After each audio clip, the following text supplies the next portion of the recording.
Hello everyone. In this video I'm going to go over DiscoverSim's catapult variation reduction case study with you. This is an example of DiscoverSim's stochastic optimization for catapult distance variation reduction.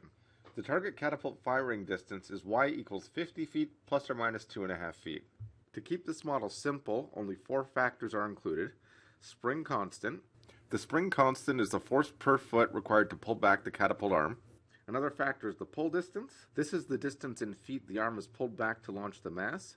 We also have mass, which is the mass of the object. And lastly, we have launch angle. This is the angle in degrees to the horizontal at which the mass leaves the catapult. The y equals f of x relationship is derived from conservation of energy and basic time, distance, and acceleration relationships. Note that air resistance and other real-world factors have been ignored to keep the model simple, and the formula used in this model can be seen here.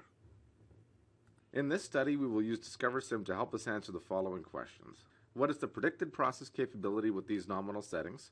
What are the key x variables that influence catapult firing distance y? Can we adjust the nominal settings of x to reduce the transmitted variation in y, thereby making the distance response robust to the variation in inputs? And can we further reduce the variation of the key input x's in order to achieve an acceptable process capability? So to follow along, open the catapult model. You can open the model by selecting DiscoverSim's help menu, clicking on case studies, and opening catapult model. DiscoverSim's input distributions will simulate the variability in the catapult input factor x's. We will specify the normal distribution for each x in cells D30 to D33, shown here. The output distance will be specified at cell D36.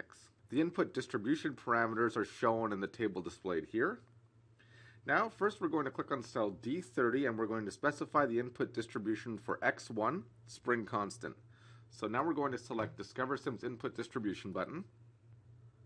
We are going to use a normal distribution. Now we're going to reference the name of the input distribution by clicking the cell reference button beside name. And we're going to specify cell F30, which contains the name spring constant. Now we're also going to reference our parameter values. So for mean, we're going to select cell I30. And for standard deviation, we're going to select cell K30. Now you can click Update Chart to see a preview of the distribution.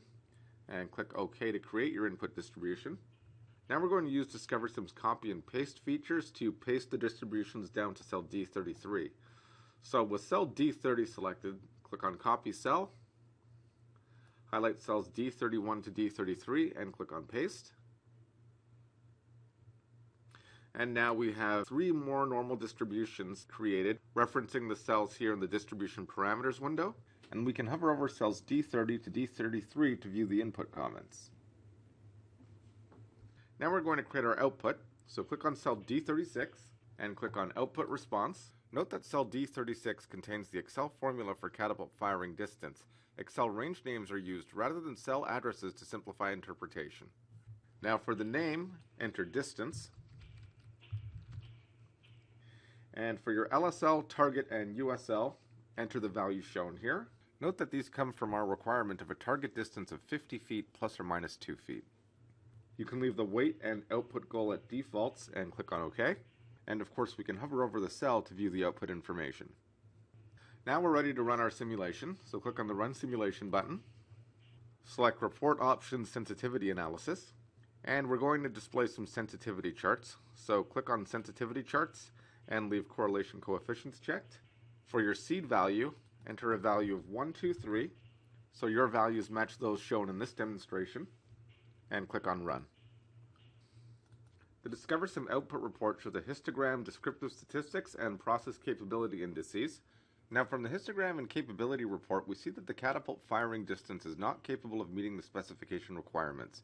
The variation is unacceptably large. Approximately 36% of the shots fired would fail, so we must improve the process to reduce the variation.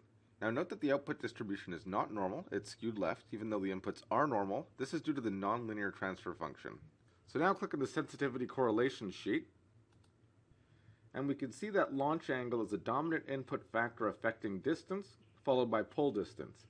At this point, we could put procedures in place to reduce the standard deviation of these input factors But before we do that, we will run optimization to determine if the process can be made robust to the input variation. In order to perform parameter optimization, we will need to add input controls on our model sheet in cells I30 to I33 shown here. So what you're going to do is click on cell I30 and click on DiscoverSim's control button.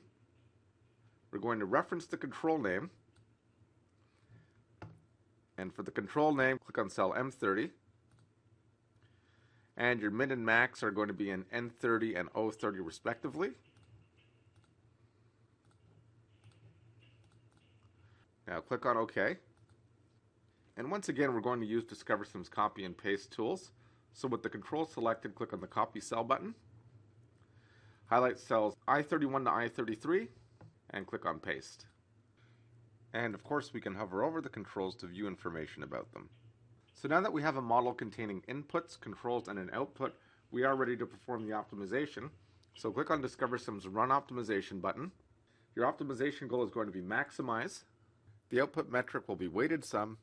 And for the statistic, select CPM. Enter a seed value of 1, 2, 3. And to reduce time, even though your example may say 2,500 replications, you can enter a value of 1,000. And click on Run. Now we're using Maximize CPM because it incorporates a penalty for mean deviation from the target.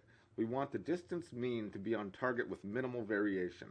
We're using the hybrid optimization method, which requires more time to compute, but is very powerful to solve optimization problems. Now this will take approximately 2 minutes, so I'll go ahead and skip to the end of the optimization. Now the final optimal parameter values are given, and we can see that the predicted CPM value is 0.49, which is an improvement over the baseline value of 0.3.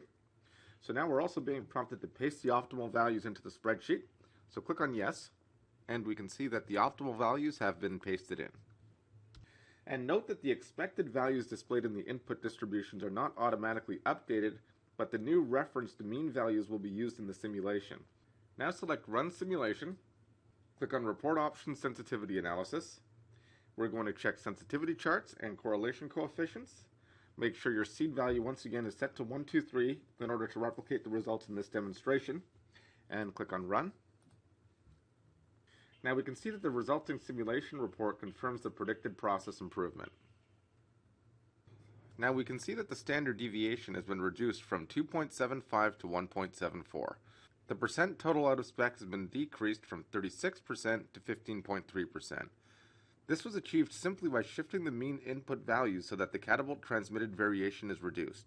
The key variable here is the launch angle mean shifting from 30 degrees to 45 degrees as illustrated in this image on page 114 of the DiscoverSim workbook. Now we're going to continue our improvement efforts, focusing on reducing the variation of the inputs. So click on the Sensitivity Correlations 2 sheet, and we can see that pole distance and mass are now the dominant input factors affecting distance. Note that launch angle has the least influence due to the minimized transmitted variation at 45 degrees. Now select sheet 1, and we're going to change the standard deviation for pole distance from 0.1 to 0.01 at cell K31 here. So enter 0.01. And we're also going to change the standard deviation for mass from 0.01 to 0.001 at cell K32 here. Now, of course, it's one thing to type in new standard deviation values to see what the results will be in simulation, but it is another thing to implement such a change. This requires updates to standard operating procedures, training of operators, tightening of component tolerances, and likely increased cost. Robust parameter optimization, as demonstrated previously, is easy and cheap. Reducing the variation of inputs can be difficult and expensive. So now that we've modified cells K31 and K32, we're ready to rerun the simulation.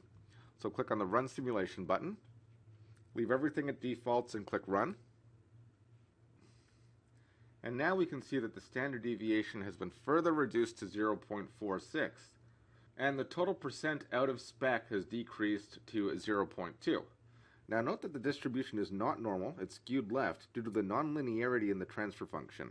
Note that this is not yet a Six Sigma capable process, but it has been dramatically improved. Additional process capability improvement could be realized by optimizing the percent PPK rather than the CPM. This would shift the mean to the right of the target to compensate for the skew left distribution, but the trade-off of mean being on target versus reduction in defects below the lower specification would need to be considered. Thank you very much for watching this demonstration, and stay tuned for more videos in the future.